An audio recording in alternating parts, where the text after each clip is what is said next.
محمد وعلى آل سيدنا ومولانا محمد وبارك وسلم والصلاة والسلام عليك يا رسول الله وعلى آلك وأصحابك يا حبيب الله والصلاة والسلام عليك يا رسول الله وعلى آلك وأصحابك يا حبيب الله. تیری آمد تھی کہ بیت اللہ حجرے کو جھکا، تیری آمد تھی کہ بیت اللہ حجرے کو جھکا، اور تیری ہیبت تھی کہ ہر بت تھر تھرا کر گر گیا، تیری ہیبت تھی کہ ہر بت ہر تھرا کر گر گیا، تیری مرضی بات ہی سورج پھرا الٹے قدم، یا رسول اللہ تیری مرضی بات ہی سورج پھرا الٹے قدم، تیری انگلی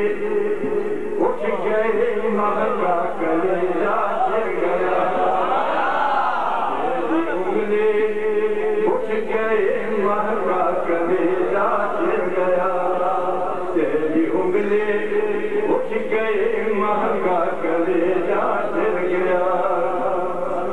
تیری انگلی اٹھ گئے مہنگا کلیجہ گر گیا، جو کہ اس در کا ہوا ہر خلق خدا اس کی ہوئی، جو کہ اس در کا ہوا خلق خدا اس کی ہوئی، جو کہ اس در سے پھرا اللہ اس سے پھر گیا، اس در سے پھرا اللہ اس سے پھر گیا، جو کہ اس در سے پھرا اللہ اس سے پھر گیا، جو کہ اس در سے پھرا اللہ اس سے پھر گیا، یا رسول اللہ تیرے گیسوں کھل گئے رحمت کا بادل گھر گیا، یا رسول اللہ تیرے گیسوں کھل گئے رحمت کا بادل گر گیا، تیری مرضی تھی جدھر کبریا ادھر گر گیا، تیری مرضی تھی جدھر کبریا ادھر گر گیا، تیری آمد تھی کہ بیت اللہ حجرے کو جھکا، اور تیری ہیبت تھی کہ ہر بت ہر تھرا کر گر گیا، اللہم صلی علی سیدنا مولانا محمد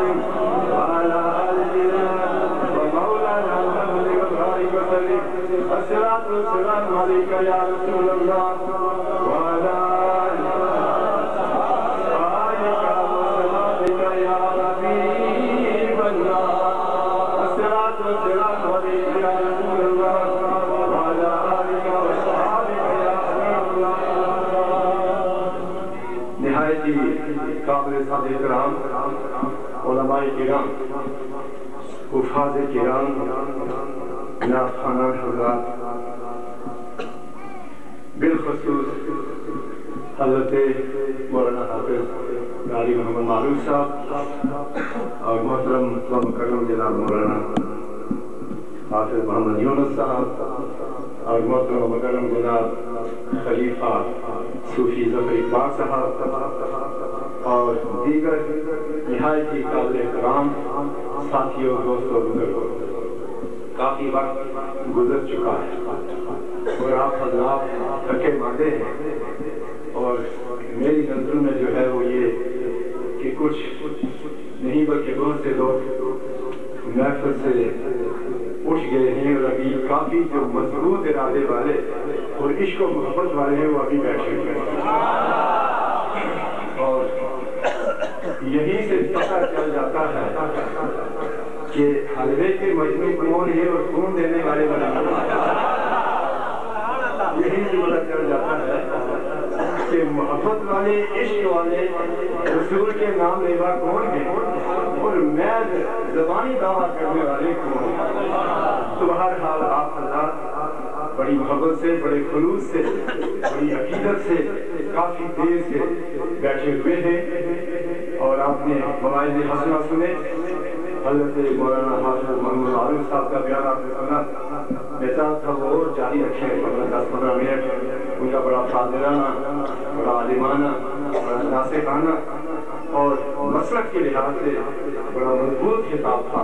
اللہ تبارک و تعالیٰ ان کے علم و عمل میں برکت عطا فرمائے. اور پھر اس کے بعد ہمارے محترم مکرم قبلہ ثانی صاحب رحمۃ اللہ علیہ کے عاشق جناب صوفی ظفر اقبال صاحب راولپنڈی والوں نے تو وہ سما باندھا کہ پرانی حضرت صاحب کی پرانی ساری محفلیں یاد آ گیا. نقشہ ہمارے سامنے ہو گیا اور معلوم یہ ہو رہا تھا کہ ہم قبلہ عالم پیر ثانی صاحب رحمۃ اللہ علیہ کی مجلس پاک میں بیٹھے ہوئے. تو چونکہ کافی وقت گزر چکا ہے اور یہ موضوع اتنا لمبا ہے میلاد شریف کا اور سیرت رسول صلی اللہ علیہ وسلم کا کہ کئی ہفتے کئی سال بلکہ ساری زندگی لگے رہو تو رسول کی مدح ختم نہیں.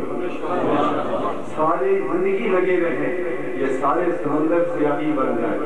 سارے درخت قلم بن جائے، ساری مخلوق لکھنے پر لگ جائے تو مدح رسول ختم نہیں ہو سکتی. سرکار دو عالم کی تعریف و توصیف ختم نہیں ہو سکتی. اس لیے کہ اللہ نے وہ رتبہ اور وہ مقام آپ کو عطا فرمایا ہے، وہ رتبہ آپ کو عطا فرمایا ہے کہ کائنات میں کسی اور کو نہیں دیا گیا. اور اللہ تبارک و تعالیٰ جل شانہ محمد نوالہ والا برہانہ نے حضور سرکار دو عالم صلی اللہ علیہ وسلم کو کسی کا محتاج نہیں چھوڑا. ساری مخلوق کو حضور کا محتاج بنایا، حضور کو کسی کا محتاج نہیں بنایا. اسی لیے اللہ نے ارشاد فرمایا وَرَفَعْنَا لَكَ ذِكْرَكَ، اے میرے حبیب تمہارے ذکر کو، تمہارے بلندی کو، تمہارے ذکر کو، تمہاری یاد کو، تمہارے تذکروں کو، تمہاری ثنا کو، تمہاری تعریف کو، تمہاری حمد کو، تمہارے مقام کو، تمہارے درجات کو ہم نے بلند کیا. یا رسول اللہ ہم نے نہ تمہیں کسی عالم کا محتاج چھوڑا ہے، نہ کسی فقیر کا محتاج چھوڑا ہے، نہ کسی نبی کا محتاج چھوڑا ہے، نہ کسی رسول کا محتاج چھوڑا ہے، نہ کسی سائنسدان کا محتاج چھوڑا ہے، نہ کسی ٹیچر کا محتاج چھوڑا ہے، نہ کسی استاد کا محتاج چھوڑا ہے. میں نے اسی لیے تمہیں کسی کا شاگرد بنایا ہی نہیں، اس لیے کہ استاد کا مرتبہ شاگرد سے اونچا ہوتا ہے. میں نے کسی کا تم کو شاگرد بنایا ہی نہیں تاکہ اس کا مرتبہ تم سے اونچا نہ ہو جائے. تمہیں اگر شاگرد بنایا ہے تو اپنا بنایا ہے تاکہ میں خدا تمہارا استاد ہو، تم محمد میرے شاگرد ہو جاؤ. جس کو اللہ پڑھانے والا ہو، جس کو اللہ سکھانے والا ہو وہ شاگرد کیسا ہوگا؟ جس کو اللہ پڑھائے. اللہ جس کو تعلیم دیتا ہے کائنات کی کوئی علم کوئی چیز سے باقی نہیں رہتی ہے. جب شامل نے حضور کو مقام عطا فرمایا، اللہ نے فرمایا وَرَفَعْنَا لَكَ ذِكْرَكَ، اے میرے محبوب ہم نے آپ کے ذکر کو بلند فرمایا، ہم نے آپ کے تذکروں کو بلند فرمایا ہے. آپ کو کسی کا محتاج نہیں چھوڑا. ہمیں یہ نہیں سمجھنا چاہیے، نہ یہ سوچنا چاہیے جس طرح میں نے فرمایا تھا کہ رسول اللہ صلی اللہ علیہ وسلم ہماری نعتوں کے محتاج ہیں، یا ہماری سیرت کے محتاج ہیں، یا ہمارے واز کرنے کے محتاج ہیں، یا ہمارے درود پڑھنے کے محتاج ہیں، یا ہماری تعریف کرنے کے محتاج ہیں. اللہ نے رسول کو کسی کا محتاج نہیں چھوڑا ہے. ہم تذکرے اس لیے کرتے ہیں، ہم درود اس لیے پڑھتے ہیں، ہم نعتیں اس لیے پڑھتے ہیں، ہم رسول کی تعریف اس لیے کرتے ہیں کہ اللہ نے فرما دیا کہ اے کائنات والو، اگر تمہیں میرا قرب حاصل کرنا ہے تو میرے رسول کے قریب ہو جاؤ، پہلے میرے رسول کے قریب ہو جاؤ گے تو رسول کے وسیلہ سے تم اپنے رب کے قریب ہو جاؤ گے۔ رسول کے قریب نہیں ہوگے تم رب کے قریب نہیں ہو سکتے۔ تو اللہ تبارک و تعالیٰ جل شانہ وَأَمَّا نَوَالُهُ وَعَدُ بُرْحَانُهُ کے حبیب پاک کے تذکرے ہم اس لیے کرتے ہیں کہ یہ تذکرے کرنے سے، یہ نعتیں پڑھنے سے، یہ مجلسیں سجانے سے، یہ سیرت بیان کرنے سے ہمارے مراتب اور درجات میں بلندی ہوتی ہے رسول کے وسیلہ سے۔ یہ نہیں سمجھنا چاہیے کہ رسول کے وسیلہ میں بلندی ہوتی ہے، رسول کے درجات میں بلندی ہوتی ہے، نہیں، بلکہ رسول کے ذکر اور وسیلہ سے ہم گناہگاروں کے گناہ معاف ہوتے ہیں اور ہمارے درجات بلند کر دیے جاتے ہیں۔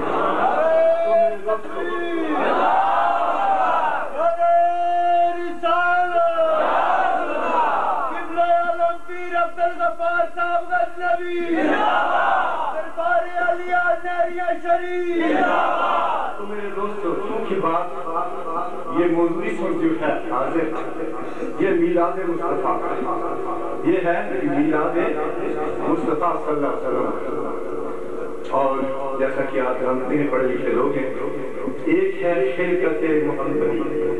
ایک ہے شرکت محمدی، ایک ہے ولادت محمدی، اور ایک ہے بعثت محمدی، ایک ہے بعثت محمدی۔ شرکت محمدی وہ ہے کہ اللہ نے حضور کے نور کو کب پیدا کرا، اس کو کہتے ہیں شرکت محمدی۔ اور ولادت محمدی یہ ہے کہ جسمانی طور پر حضور اپنے ماں کے بطن اطہر سے کب پیدا ہوئے، جب پیدا ہوئے،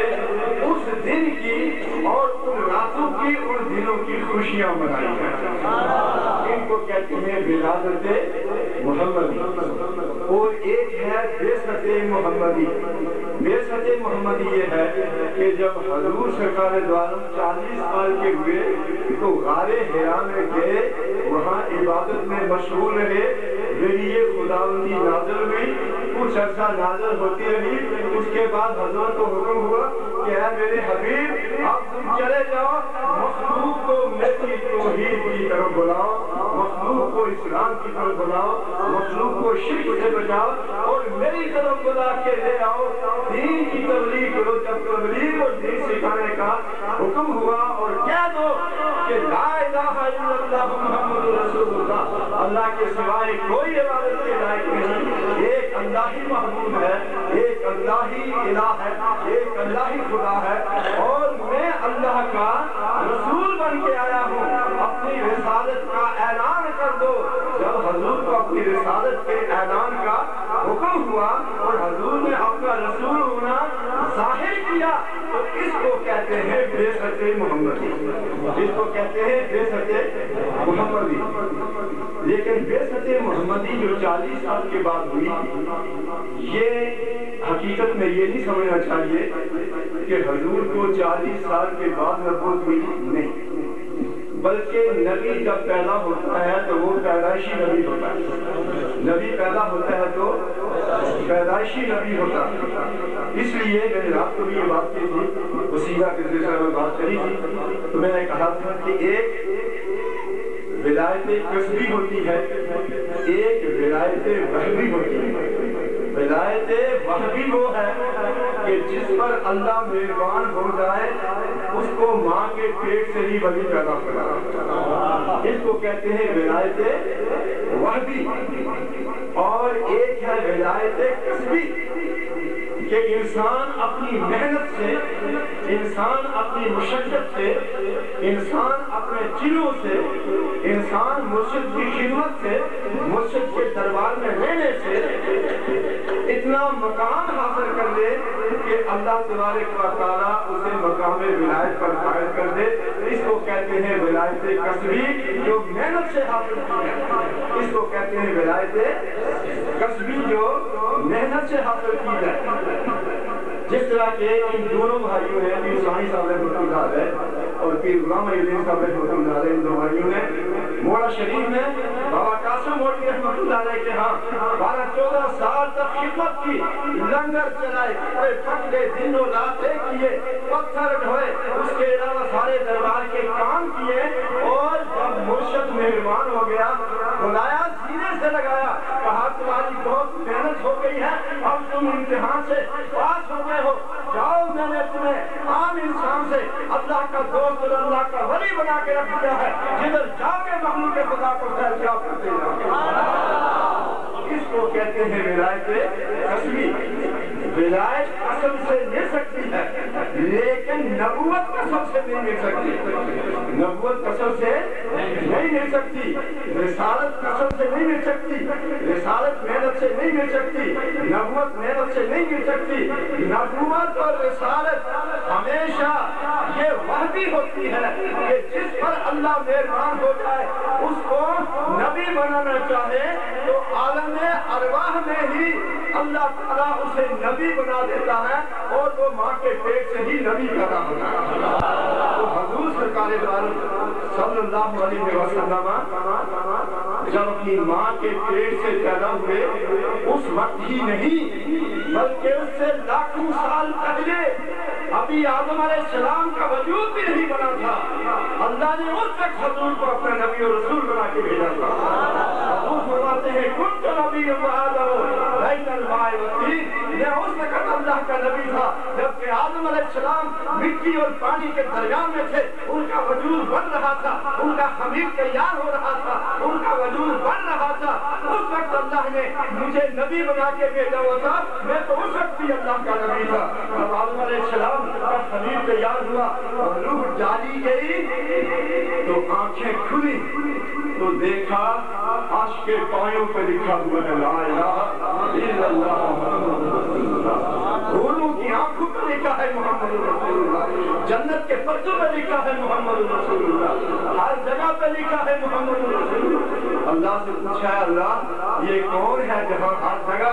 تیرے نام کے ساتھ اس کا نام لکھا ہوا ہے. اللہ نے ارشاد فرمایا ہے آدم یہ میرے وہ آخری نبی ہے,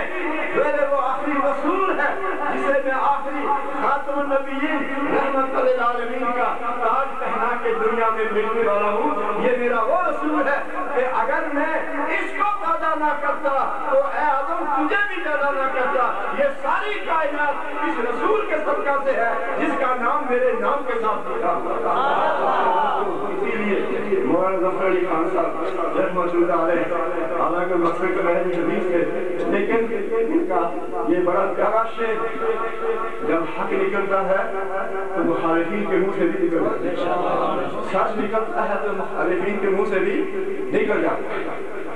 تو وہ مولانا ظفر علی خان کہتے ہیں گر ارض و سما کی محفل میں لولا کلمہ کا شور نہ ہو, گر ارض و سما کی محفل میں لولا کلمہ کا شور نہ ہو, یہ رنگ نہ ہو گلزاروں میں, یہ نور نہ ہو سیاروں میں, یہ رنگ نہ ہو گلزاروں میں, یہ نور نہ ہو سیاروں میں.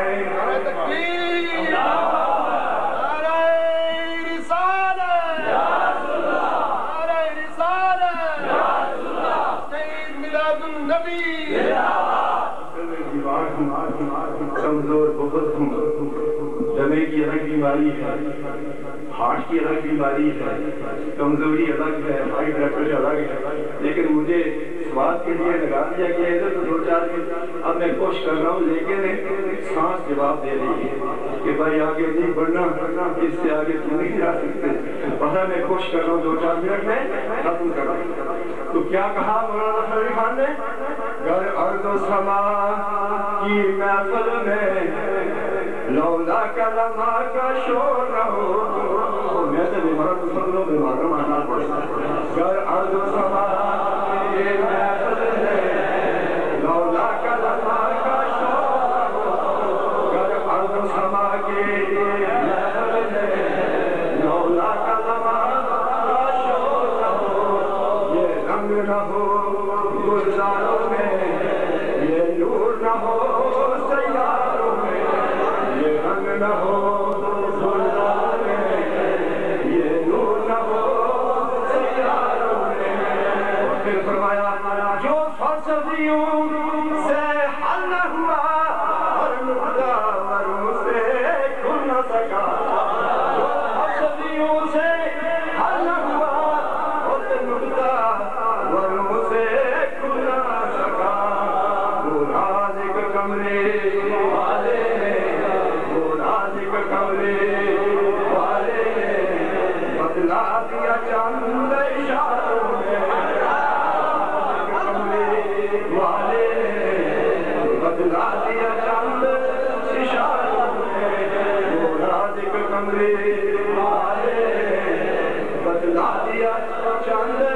مشہد کی ابو بکر عمر عثمان و علی. اس میں انہوں نے اہل سنت کا عقیدہ ظاہر کیا ہے کہ ہم چاروں کے ماننے والے ہیں. ایک چیز ان کی ہم ہی تسلیم کرتے کہ جو نے کہا فرق نہیں ان چاروں میں، اس لیے کہ صحابہ میں بھی فرق ہے، رسولوں میں بھی فرق ہے. دل کر رسول فضلنا بعضهم علی بعض. اللہ فرماتا ہے میں نے رسول میں بھی بعض کو بعض پر فضیلت دی ہے اور سب سے افضلیت رسول اللہ کو دی. اسی طرح صحابہ میں بھی حق مراتب میں ہے، ورنہ سارے صحابی سارے عشق رسول والے ہیں. ان میں سے ایک کا انکار بھی کفر ہے، لیکن مراتب ہے. اور ہم اہل سنت کے نزدیک افضل البشر بعد الانبیاء، سب انبیاء کے بعد افضل بشر اگر کوئی ہے تو وہ جناب سیدنا ابوبکر صدیق رضی اللہ عنہ، وہ خلیفہ اول ہے. لیکن انہیں صحابیت کے لحاظ سے کہا ہے کہ ہمارے نزدیک عزت اور احترام کے لحاظ سے سب برابر ہیں. عزت اور احترام اور صحابیت میں سب برابر ہیں. تو مولانا ظفر علی خان کہتے ہیں، وہ ارشاد فرماتے ہیں ہے کن میں ایک ہے کن میں ایک ہی مشہد کی ابو بکر عمر عثمان و علی. ہے کن میں ایک ہی مشہد کی ابو بکر عمر عثمان و علی. ہم مرتبہ ہیں یاران نبی، ہم مرتبہ ہیں یاران نبی، کچھ فرق نہیں چاروں میں. ہم مرتبہ ہیں یاران نبی، کچھ فرق نہیں چاروں میں. تو عرض کر رہا تھا کہ جناب ظفر علی خان نے یہاں واضح کیا کہ حضور سرکار دو عالم باعث تکوین دو عالم ہے. ارض و سما کی محفل میں لولا کا لولا کا حضور کو اللہ نے فرمایا لولا کا لما الحق الربوبیہ. اے میرے محبوب اگر میں تمہیں پیدا نہ کرتا تو میں اپنا رب ہونا ظاہر نہ کرتا، میں مخلوق کو ظاہر نہ کرتا، زمین و آسمان کو پیدا نہ کرتا، عرش و کرسی کو پیدا نہ کرتا، زمین و آسمان کو پیدا نہ کرتا، مشرق و مغرب کو پیدا نہ کرتا، جنوب و شمال کو پیدا نہ کرتا. جو کچھ میں نے پیدا کیا ہے اے میرے حبیب یہ تیرا صدقہ ہے. لولا کا لما الحق الربوبیہ، اگر تو نہ ہوتا تو میں اپنا رب ہونا بھی ظاہر نہ کرتا. نعرہ تکبیر، نعرہ رسالت، جشن عید میلاد النبی، قبلہ اعظم پیر عبدالغفار صاحب غزنوی، نعرہ علیہ نعرہ شریف. یہ کتنی محمدی کی بات ہے کہ نور ہیں، کیسے نور ہیں، کب پیدا ہوئے، یہ خلقت محمدی. اور اس طرف میں نہیں جانا چاہتا. بات ولادت محمدی کی چلی، بات ولادت محمدی کی چلی. اور ولادت محمدی جو ہے، ولادت محمدی یہ پیدائش ہے رسول صلی اللہ علیہ وآلہ وسلم. اور یہ ایسی پیدائش ہے کہ انبیاء بھی اس کی بشارت دیتے آئے اور انبیاء اس کی دعائیں مانگتے آئے، انبیاء اس کی دعائیں مانگتے آئے. حضرت ابراہیم علیہ السلام نے جب کعبہ تعمیر کیا، اچھی باتوں سے کعبہ تعمیر کیا، اسماعیل علیہ السلام گالا دیتے جاتے، ابراہیم علیہ السلام تعمیر کرتے جاتے. مقام ابراہیم پتھر پہ کھڑے ہوئے. مقام ابراہیم جانتے نا حاجی لوگ، ایک پتھر ہے جو خانہ کعبہ آج شیشے کے ایک خول میں محفوظ ہے، اس کو کہتے ہیں مقام ابراہیم. وہ ایک پتھر ہے جس پتھر پر حضرت ابراہیم نے کھڑے ہو کر خانہ کعبہ کو تعمیر کروایا، اس کو کہتے ہیں مقام ابراہیم. اور وہ ایسا پتھر ہے کہ جب ابراہیم علیہ السلام خانہ کعبہ تعمیر کرتے تو چونکہ خانہ کعبہ کی بہت اونچی بلندی تھی، تو جب وہ دیوار اونچی ہوتی جاتی ابراہیم علیہ السلام کو سیڑھی کی ضرورت پڑتی تو بجائے سیڑھی کے وہ پتھر خود بخود اونچا ہو جاتا، خود بخود اونچا ہو جاتا. ابراہیم چاہتے کہ نیچے ہو جاؤں، پتھر خود بخود نیچے ہو جاتا تھا. اس پتھر نے حضرت ابراہیم کے سامنے سیڑھی کا کام کیا. تو اللہ کو اس پتھر کی بھی ابراہیم کی نسبت سے اتنی مقبولیت ہوئی کہ اللہ نے فرمایا وَاتَّخِذُوا مِن مَّقَامِ ابراہیم مُصَلًّى، اے کائنات والو، قیامت تک آنے والے حاجیوں، اس پتھر پر میرے ابراہیم خلیل اللہ نے کھڑے ہو کر کعبہ کو تعمیر کیا ہے، اور قیامت تک اس کو تم نماز کی جگہ بناؤ اور اس کے قریب کھڑے ہو کر تم اللہ کی عبادت کرو، جب تک اس کے پاس کھڑے ہو کر نفل نہیں پڑھو گے تمہارا حق ہمیشہ ناقص رہے گا۔ فرمایا وَاتَّخِذُوا مِن مَّقَامِ ابراہیم مُصَلًّى، حضرت ابراہیم علیہ السلام اس پتھر پر کھڑے ہو کر خانہ کعبہ تعمیر کرتے۔ جب خانہ کعبہ مکمل ہو چکا تو ارشاد ہوا اے ابراہیم وہاں کیا مانگتا ہے؟ اے اللہ خانہ کعبہ تو میں نے تعمیر کر لیا، اب اس کی تعمیر کی ضرورت تھی لوگوں کو حج کرانے کی، یہاں تو آپ کرنے کی، یہاں تو بندہ خدا کوئی نہیں، تو کون حج کرے گا؟ اللہ نے فرمایا ابراہیم چیلے اونچے پہ کھڑے ہو جا اور اعلان کر دے کہ اے لوگوں حج کرنے والوں آؤ اور خانہ کعبہ کا طواف کرو اور خانہ کعبہ کی زیارت کرو اور حج کرو۔ حج کیا یا اللہ اعلان تو میں کر دوں گا، میرا آواز تو زیادہ سے زیادہ 200 گز تک پہنچے گا، 1 میل تک پہنچے گا، یہ ساری کائنات کیسے میرا آواز سنے گی؟ مشرق والے کیسے سنیں گے، مغرب والے کیسے سنیں گے، جنوب والے کیسے سنیں گے، شمال والے کیسے سنیں گے، ایشیا والے کیسے سنیں گے، افریقہ والے کیسے سنیں گے، یورپ والے کیسے سنیں گے، حج والے کیسے سنیں گے، حج والے کیسے سنیں گے؟ اللہ نے فرمایا اے ابراہیم آواز دینا تیرا کام ہے، پہنچانا میرا کام ہے، کہوں گا جہاں جہاں پہنچا دوں گا۔ ابراہیم علیہ السلام نے آواز دی،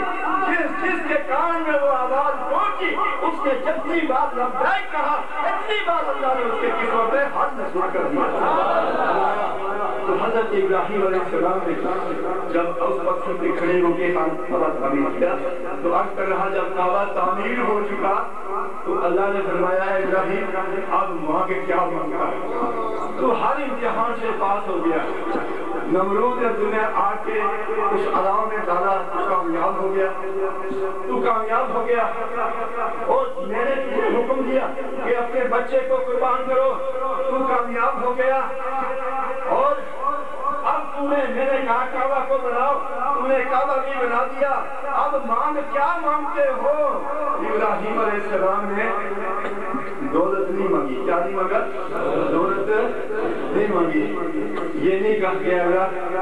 پرانے ملک میں ویزا ضرور رکھنا چاہیے، یہ نہیں کہا، اور نہ یہ کہا اے اللہ مجھے حکومت دے دے، اے اللہ مجھے اقتدار دے دے، اے اللہ مجھے دولت دے دے، اے اللہ مجھے زمین دے دے، اے اللہ مجھے 10 بیٹے دے دے، اے اللہ مجھے جوانی دے دے، اے اللہ مجھے حسن دے دے، اے اللہ مجھے خوبصورتی دے دے، اے اللہ مجھے یوسف ثانی بنا دے۔ حضرت ابراہیم نے کچھ بھی نہیں طلب کیا، نہ حسن طلب کیا، نہ دولت طلب کی، نہ حکومت طلب کی، نہ دولت طلب کی، نہ خزانہ طلب کیا، نہ اولاد طلب کی، نہ زمین طلب کی،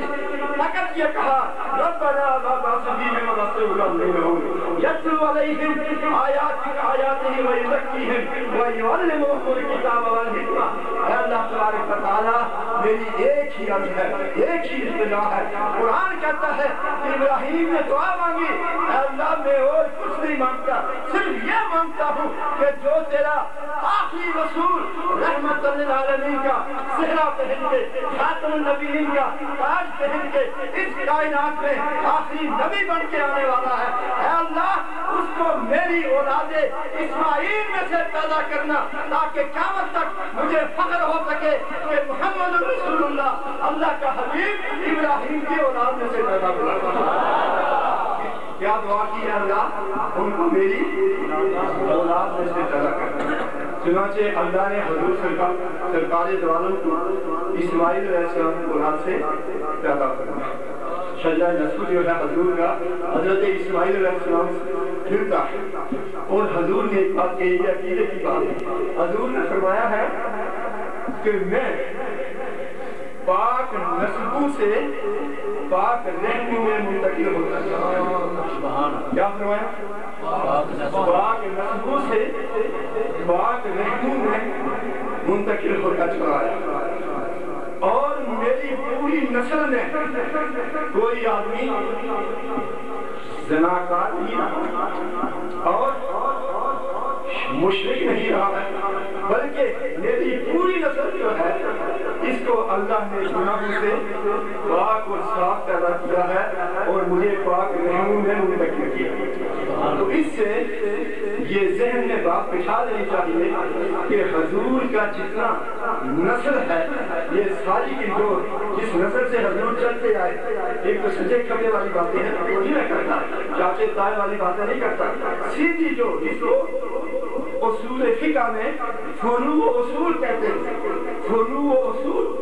ماں کا نسب اور باپ کا نسب، اس کو فروع و اصول کہا جاتا ہے۔ یہ نسل حضور کا ماں کی طرف سے بھی اور باپ کی طرف سے بھی حضور کا سارا نسل پاک اور صاف چلا ہے، پاک اور صاف چلا ہے۔ اور حضور نبی کریم صلی اللہ علیہ وسلم کی ولادت پاک جب ہوتی ہے تو اللہ تبارک و تعالی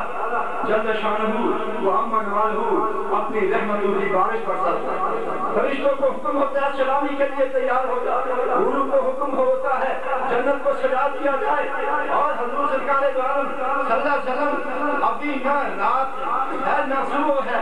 رات ختم ہونے والی ہے، صبح قریب ہونے والی ہے، ایسے وقت میں حضور نبی کریم صلی اللہ علیہ وسلم سوموار کے دن دنیا میں تشریف لاتے ہیں۔ دنیا میں جب تشریف لاتے ہیں تو حضرت آمنہ اپنی والدہ محترمہ ارشاد فرماتی ہے کہ میں نے دیکھا کہ حضور کے وجود سے کستوری کی خوشبو آ رہی ہے، اور حضور سرکار دو عالم صلی اللہ علیہ وسلم کا ناف جو ہے جس سے خون بچے کو دیا جاتا ہے، ناف میں پیٹ پڑا دی جاتی ہے اور بعد وہ کاٹا جاتا ہے، حضور کا ناف تھا وہ کاٹا ہوا تھا، حضور کو غسل دیا ہوا تھا، اور حضور سرکار دو عالم کے وجود سے کستوری کی خوشبو آ رہی ہے، کستوری کی خوشبو آ رہی تھی۔ اور فرماتی ہے جب حضور کی ولادت پاک ہوئی تو میں نے ایک نور نکلتا ہوا دیکھا، اس نور کی روشنی سے میں نے شام کے اور تمام عراق اور قبرص کے محلات کو، میں نے شام کے محلات کو اپنی آنکھوں سے دیکھ لیا۔ تو جس کے نور کے صدقے سے حضرت آمنہ شام کے محلات دیکھ رہے، شام کہاں ہے اور مکہ کہاں ہے، شام کے محلات کو دیکھ لیتی ہیں، ان کی والدہ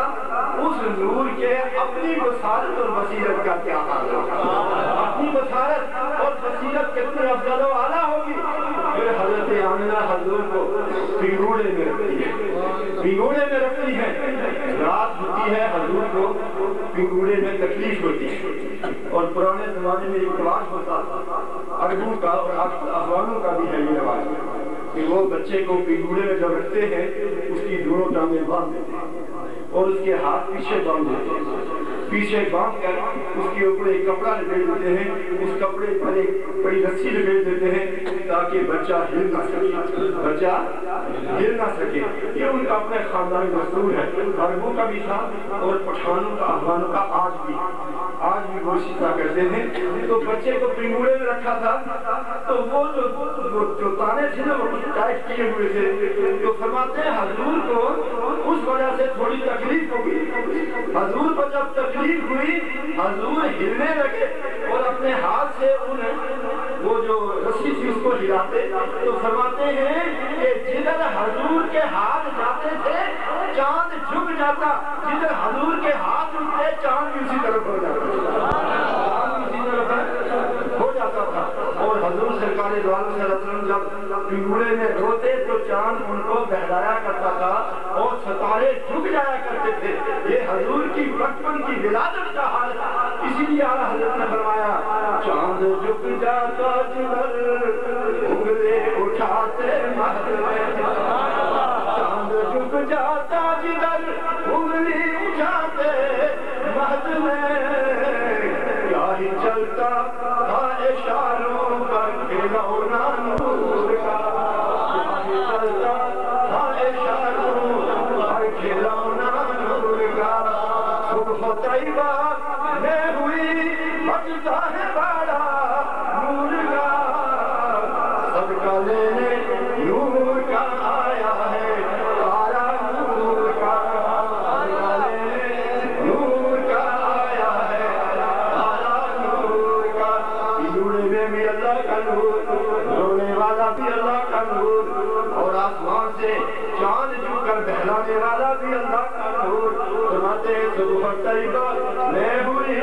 ہوتا ہے بارہ نور کا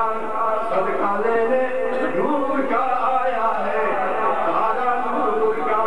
حضور پر چاند صدقے ہوتا چاند حضور کو بہلایا کرتا تھا تو میرے دوستو یہ ولادت حضور نبی کریم صلی اللہ علیہ وسلم کی ہوتی ہے حضور سرکار دو عالم کا وہ مقام ہے کہ حضرت موسیٰ بھی دعا مانگتے آئے اے اللہ اگر تم مجھے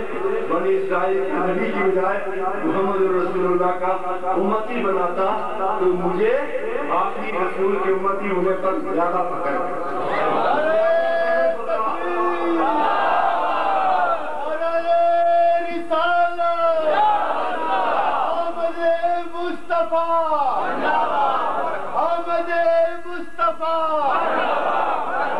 اور حضور سرکار دو عالم